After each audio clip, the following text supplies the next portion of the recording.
شهر رمضان الذي أنزل فيه القرآن هدى للناس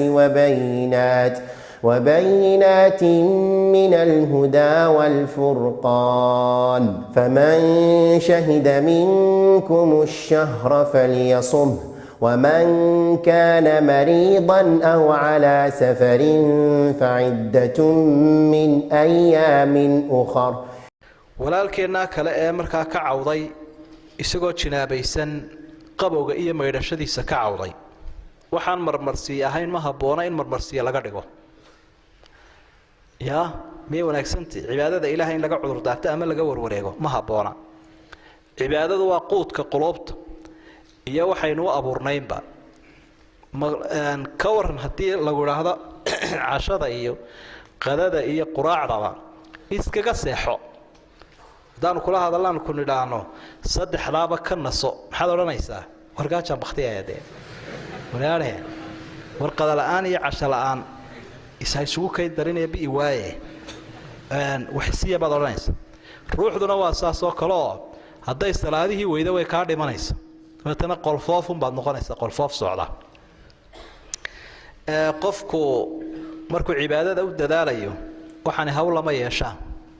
hadduu cudur hayo iyo hadduu qabow hayaba habeenkiibuu biyaha sii diirsanaya intaanu seexaninba dabkii cishaayiga cashada lagu karsanay magaranaysa ayuu ku karsanayaa biyaha iyagoo kulul buu halkaa dhiganaya salaada subax buu ku weysiisanaya ilaa waxaan ogaa inay biyo dhibayaan Soomaa inuu xiiq iyo allergy iyo xasaasiyad leeyahay buu ogaa oo biyo dhibayaan halkaas uu sii dhiganaya hadduu islaantiisa ku ruqaansanayana muxuu sameeyaa iyadana de horay buu ka sii diyaar garoobaya ilaan diyaar garowga ehelku ay isu diyaar garoobayaan miyana cibaadada diyaar garow u baahnaynayana diyaar garoobay u baahan marka wax loogu cudur daari karo qofka cudur daarta ka keena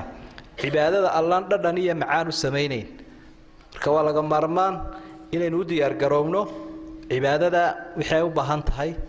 haddii qofkii uu waayo dabkii uu ku diirsan lahaa iyo laydhkii iyo wixii oo dhan biyuhu goorta uu ka gabagabaysan karo waa inay jirkiisa dhibaato ku sameeyaan ama xanuun ku kordhaya ama xanuun ku imanaya laakiin yaro xaaxahiyo yaro qabawahiyo maya lilcibaadati mashaqqatun caadiya cibaadadu waxay leedahay mashaqo caadiya oo inaad qabow masalal bardayni baa lagu leeyahay bardayni jannada maxaa lagu galayaa masalal bardayni qabowga tukataaba lagu galayaa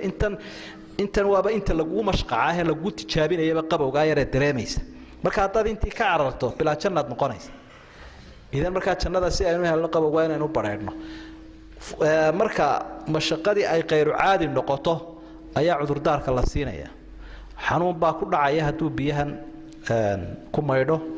wuxuu ku diirsadana wuu waayay markaas uu gabagabaysanaya naftaada halaag la oran maayo